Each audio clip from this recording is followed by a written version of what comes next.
Let me take you back to August 1st, 1943. It's a Sunday morning, and 178 American B-24 Liberator bombers are crossing the Mediterranean Sea at low altitude, dangerously low altitude, heading for a place called Ploiești, Ploiesti. It's a city in Romania. And at this particular moment, in the summer of 1943, it is probably the single most important piece of real estate in all of Nazi-controlled Europe. Because underneath Ploiești, and in the sprawling industrial complex surrounding it, sits the oil. Specifically, it sits about a third of all the refined petroleum that the entire Nazi war machine runs on. Every Panzer tank rolling across the Eastern Front, every Messerschmitt climbing into the skies over Europe, every U-boat slipping out of a French harbor, all of it, in substantial part, powered by oil that moves through Ploiești. The Allied commanders have figured something out that seems obvious in retrospect, but was genuinely radical as a strategic concept at the time. You don't just have to kill soldiers to win a war. You can kill the war itself. If you can find the arteries it runs on and cut them. Operation Tidal Wave was the name they gave it, and it was a disaster, at least in the short term. The mission went catastrophically wrong almost from the start. Navigational errors, broken radio silence, surprise, lost. Of the 178 aircraft that took off that morning, 54 never came home. It remains to this day the single costliest mission in the entire history of the United States Army Air Forces. In terms of percentage of aircraft lost in a single operation, 5 Medals of Honor were awarded for that mission, more than for any other single military action in American history. 5 in one day. And yet, the commanders who ordered Operation Tidal Wave were not wrong about the idea behind it. They were just early. They were just learning. Because what the Allied strategic bombing campaign eventually figured out, what they proved with brutal, grinding, years-long effort, is that oil infrastructure is not just an economic target. It is the central nervous system of a modern military state at war. Destroy the refineries, destroy the pipelines, and destroy the export terminals. And you don't just starve the war machine of fuel, you collapse the entire economy. That makes the war machine possible. The lesson of Ploiești, the real lesson, the one that took years to properly learn, is this. In industrial warfare, energy infrastructure is the war. It is the war. I want you to hold that thought, because somebody else has been learning that same lesson. And they didn't need B-24 bombers to do it. They needed drones, cheap ones, lots of them. And they needed exactly 7 days. We are going to talk tonight about what happened in the Baltic Sea between March 23rd and March 31st, 2026. And I want to be very precise about the framing here, because the framing matters enormously. And most of the coverage of this story has gotten the framing slightly wrong. The coverage has focused on the strikes themselves, the fires, the explosions, the dramatic satellite imagery of black smoke billowing over Russian ports. And yes, those images are striking. And yes, that is the visual story. But that is not the actual story. The actual story is about accountability. It's about what 3 years of Western policy could not do and what Ukraine did instead in a single week with flying robots. The actual story is about who is still financing Vladimir Putin's invasion of Ukraine and why and what one country decided to do about it when the official channels failed. And the official channels have failed. I want to be very clear about that because it's important context for everything that follows. And let me give you some numbers. Real numbers from Real Economy. The Economics Observatory, which is not some Kiev-aligned advocacy group.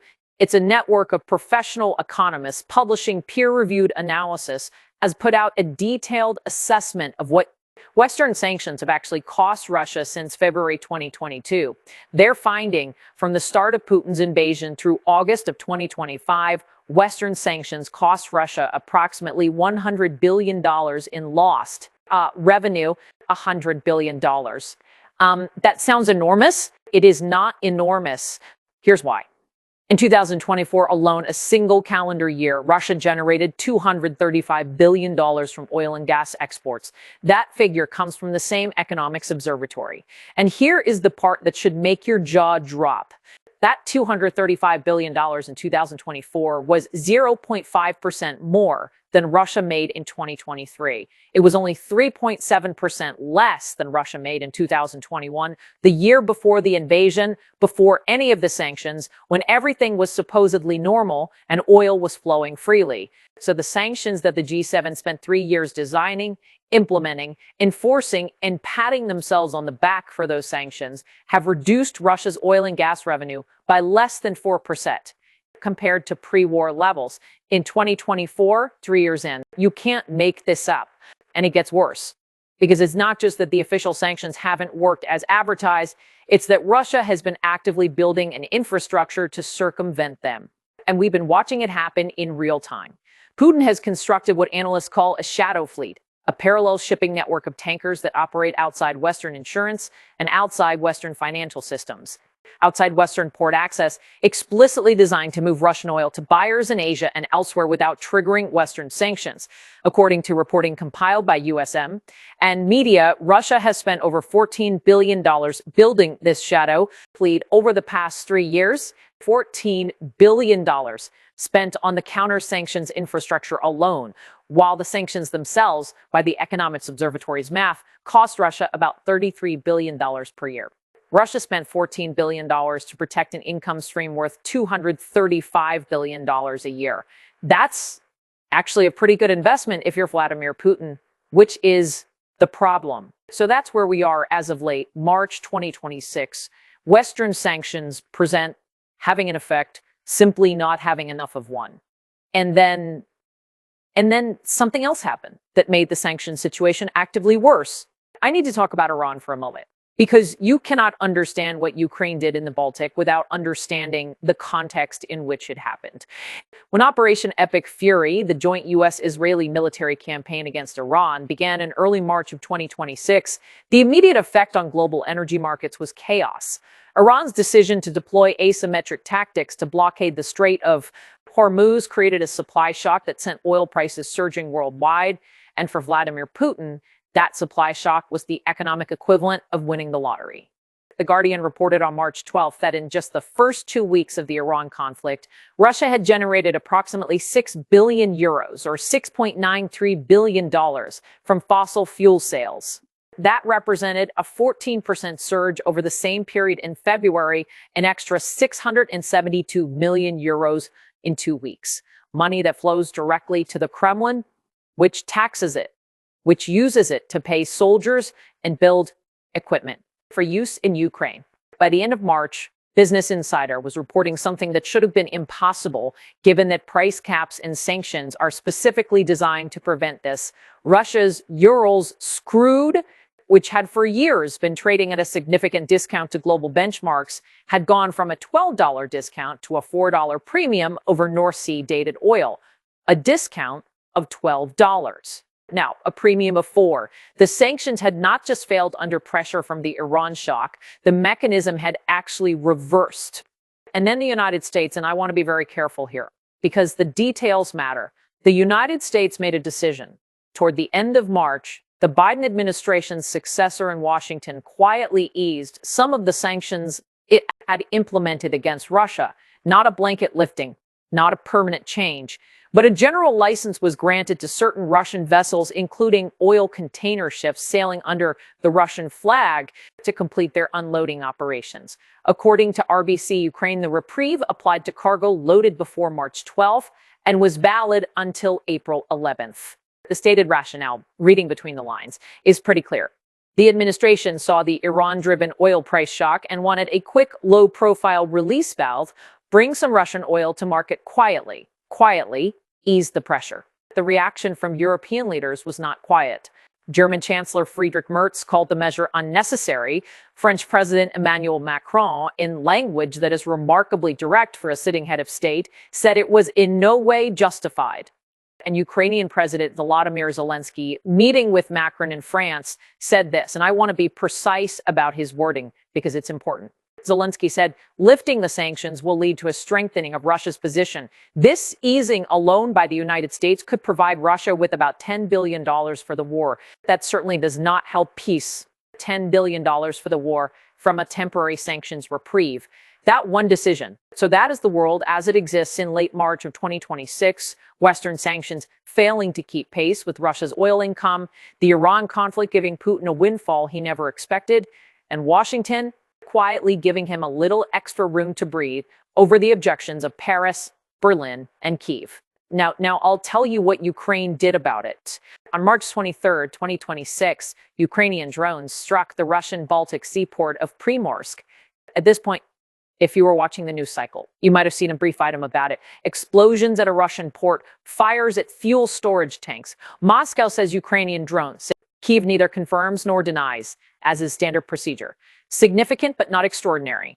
The story cycled through and out within hours. What nobody fully appreciated in real time, what has only become clear in retrospect, is that March 23rd was not an event. It was the beginning of a campaign. Let me tell you what Primorsk actually is. Primorsk is not just a port. It is one of the two primary arteries through which Russia exports its Baltic Sea oil. At peak capacity, Primorsk can store 921,000 tons of crude oil and 240,000 tons of petroleum products. The March 23rd attack, according to United 24 media, caused multiple explosions and lit fuel tanks on fire tanks that are not incidental to the port's operation. They are the operation. And then Ukraine came back, day after day after day. March 24th, March 25th, March 26th, Ust-Luga, the other major Baltic export terminal, which at full capacity handles 700,000 barrels of oil exports every single day, plus grain, fertilizer. And coal started taking hits too. The March 25th strike against Ust-Luga alone took out 5 fuel storage tanks. That's 150,000 tons of oil gone burning, along with 3 Shadow Fleet tankers that were docked at the port at the time. March 29th, 3 more storage tanks at Ust-Luga destroyed. Combined capacity, 90,000 tons, also burning, also gone. March 31st, Ust-Luga hit for the 4th time in a single week. This is minus. I need you to appreciate what this represents tactically. These ports were not supposed to be reachable. Russia had made a strategic calculation when it rerouted significant portions of its export trade through the Baltic after Black Sea routes became contested. The Baltic ports were safe. They were hundreds of miles from the front. They were, in Russia's assessment, protected by distance alone. Ukraine's drones traveled hundreds of miles. They evaded or simply didn't encounter Russia's air defenses. They hit their targets with enough accuracy and enough consistency that Russia was forced to completely halt oil loading. Operations at both ports multiple times during the week. According to United 24 media's detailed assessment, the numbers of tankers loaded during that 7-day period tell the story with a kind of brutal clarity. At Primorsk, the usual weekly tanker loading is 10 ships. During the week of March 23rd to the 31st, 4 ships were loaded, a 60% reduction. At Ust-Luga, the usual weekly number is 8 tankers. During that same week, to an 80% decline. From a baseline of exporting 4.1 million barrels per day, Russia's oil sales dropped to 2.3 million barrels. That's 1.8 million barrels of oil per day that didn't get sold at a moment when oil prices were surging because of the Iran conflict. The Kremlin was trying to make hay while the sun shines. Ukraine lit the hay on fire. And the revenue math. The revenue math is the part that lands. United 24 media's March 31st report found that Russia generated $1.44 billion in oil revenue for the week ending March 29th. The previous week, $2.45 billion, over $1 billion in oil revenue wiped out in 7 days, revenue that the Kremlin cannot tax for the war in Ukraine. Oil and gas industry analyst Boris Ehrenstein, in remarks that have been circulating widely, has described what we've seen in this 1 week as the most serious threat to exports of Russian oil since Putin launched his invasion in February 2022. Holy mackerel. Okay, so we've got the Baltic ports on fire. Tanker loading down 60 to 80%. Oil revenue cut nearly in half. That's the headline. That's the story that's been covered. But here's where I need to slow down and ask you to pay attention. Because this next part is minus. This is the part that changes the nature of what we're looking at. This is not a series of strikes. This is not a campaign of harassment. What Ukraine has been doing in this 1 week is something that requires a map and a supply chain diagram to properly understand. And when you see the map, you will understand why even pro-Kremlin economists are now using the word collapse.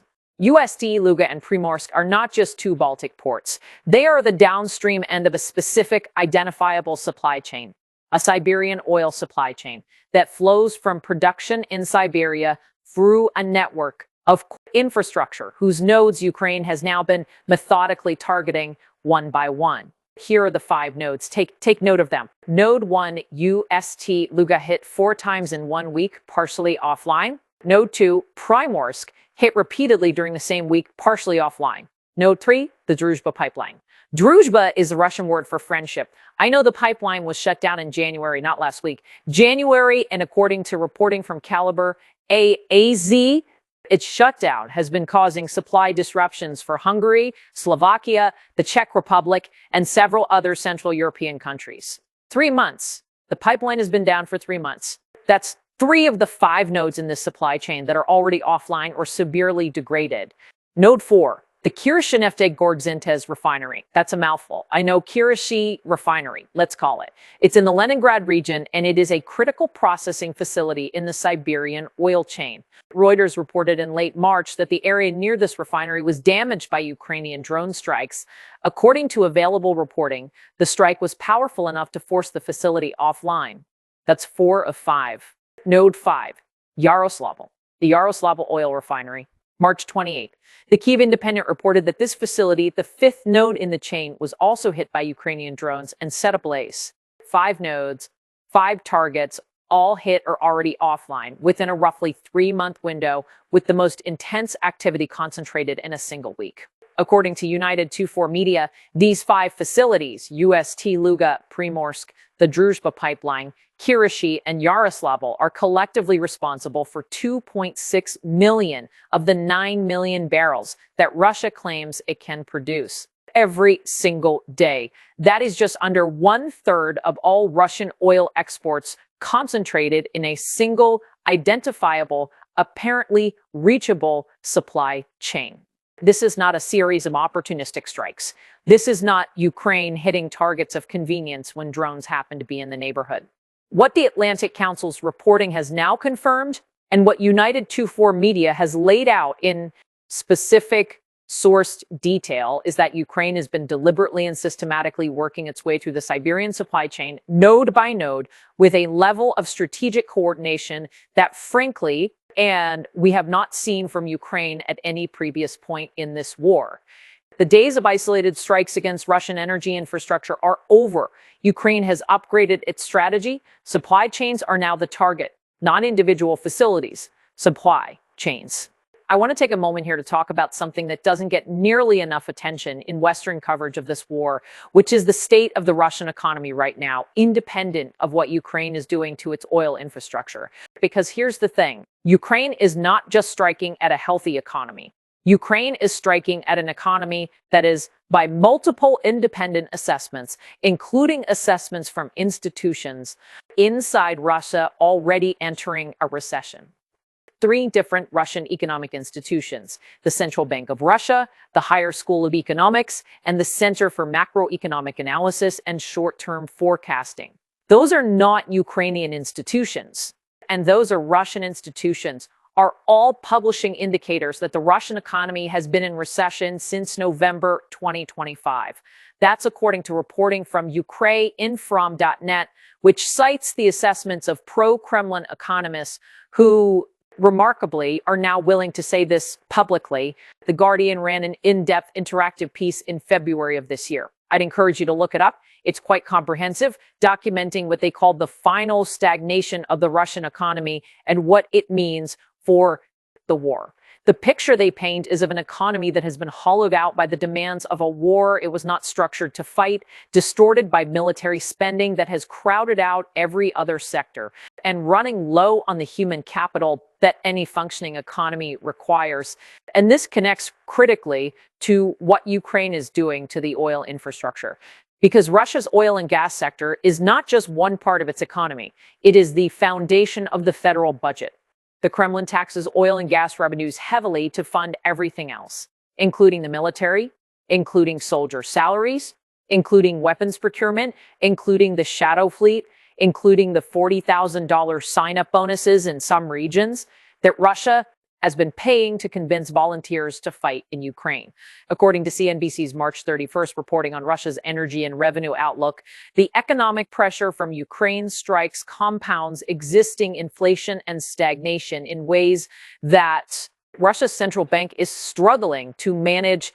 When you cut Russia's weekly oil revenue from $2.45 billion to $1.44 billion, with more cuts potentially coming as Ukraine targets additional supply chain nodes, you are not just taking money out of an abstract economy. You're defunding the specific mechanisms through which Putin has been keeping his army in the field. Now, I've been holding something back, and I want to address it directly because it's the most uncomfortable part of this story. We spent a good portion of tonight talking about how Western sanctions haven't worked well enough. How Russia made $235 billion in oil revenue in 2024 despite everything. How Putin got a $6.93 billion windfall in just the first 2 weeks of the Iran conflict. How the United States eased sanctions temporarily for a limited purpose. I acknowledge all of that, but eased them during a war over the objections of Zelensky, Macron, and Merz. And then we watched one country, the country that is actually being invaded, deploy drones for 7 days and cut Russia's oil revenue in half. I'm not going to pretend the comparison is not damning. It is damning. It is the kind of comparison that should make policymakers in Washington, London, Brussels, and Berlin sit quietly with their thoughts for a while. Because what Ukraine has demonstrated in this 1 week is the proof of concept for what strategic oil infrastructure targeting can accomplish. The Atlantic Council has now confirmed that these two Baltic ports account for 40% of all Russia's export capacity, 40%. And Ukraine has proven that it can reach them, that its drones can travel hundreds of miles, evade or avoid Russia's air defenses, and hit these targets with enough precision and enough repetition to force Russia to halt operations multiple times in a single week. Russia has had more than a week now to respond to these strikes, to reinforce its defenses, to shut down the flight corridors Ukraine's drones are using. And it hasn't. According to every available assessment, Russia has not found an effective countermeasure, which means the pathways Ukraine has established are still open, which means this can continue. Imagine for a moment, not a week of these strikes. Imagine a month. Imagine 6 months. The Atlantic Council's analysis is fairly direct about the math. If Ukraine can keep these two ports offline, just these two ports, accounting for 40% of Russia's export capacity, Russia's 2024 oil and gas revenue of $235 billion doesn't stay at $235 billion. It drops to roughly $141 billion. That's $94 billion. That doesn't reach the Kremlin's budget per year. And that's before you factor in the strikes on the Siberian supply chain, refineries, the Druzhba pipeline, and the infrastructure that feeds the Baltic ports in the first place. For context, Western sanctions cost Russia approximately $33 billion per year. By the Economics Observatory's math, Ukraine's flying sanctions, if sustained, could cost Russia nearly 3 times that amount from drones, cheap ones. Let me bring it back to 943 for a moment. So, when the survivors of Operation Tidal Wave came home, the ones who made it back, the initial assessment was that the mission had failed. The damage to the Plotiesti refineries was significant but repairable. Romania and Germany were able to restore production relatively quickly. The 5 Medals of Honor were awarded not because the mission succeeded, but because the men who flew it were willing to attempt the impossible under conditions of almost certain death. But the lesson was absorbed, and over the next 2 years, the Allies went back to the oil, systematically, methodically, not just Plotiesti, every refinery, every pipeline junction, every rail hub moving oil across occupied Europe. By the spring of 1945, German tanks were running out of fuel. German planes couldn't get airborne for lack of aviation, gasoline. The Wehrmacht was physically incapable of maneuvering at strategic scale. The lesson of Plotiesti, ESSI fully learned, took 2 years and enormous cost to implement. Ukraine has learned it in 4 years of war, and they are implementing it with a fraction of the resources, with drones, costing a few hundred to a few $1,000s each against an adversary who thought the Baltic was safe. Here's what I want you to take away from all of this.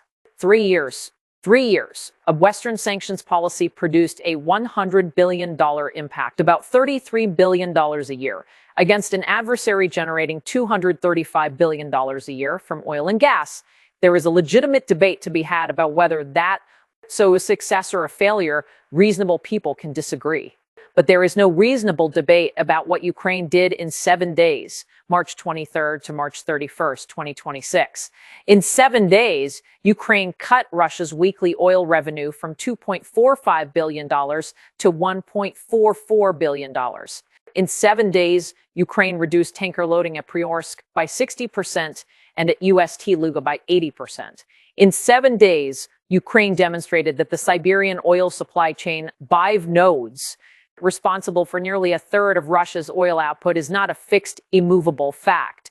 It's a target, a reachable, strikeable, financially decisive target. And the most important thing Ukraine demonstrated in those 7 days is this: the pathways are open. The air defenses didn't stop them. Russia couldn't find a countermeasure in a week. It's not clear Russia has a countermeasure available. Zelensky warned during his meeting with Macron that a temporary American sanctions reprieve could give Russia $10 billion for the war. That warning deserves to be taken seriously. The U.S. decision expires April 11th. It's 3 days from now as I'm speaking to you tonight. What happens after April 11th will tell us a great deal about whether Washington has processed the lesson that Ukraine just demonstrated with its flying sanctions. Because the lesson is not complicated. It is, in fact, the same lesson that American planners spent years and enormous blood and treasure learning over the skies of Romania in 1943 and 1944. Energy infrastructure is the war, always has been. Ukraine figured it out with drones. The question for every Western capital that has been watching those fires burn in Ust-Luga and Primorsk, is whether the people writing the policy have figured it out too. That's what's at stake here. That's what 7 days in the Baltic just showed us. And that's all I've got for you tonight.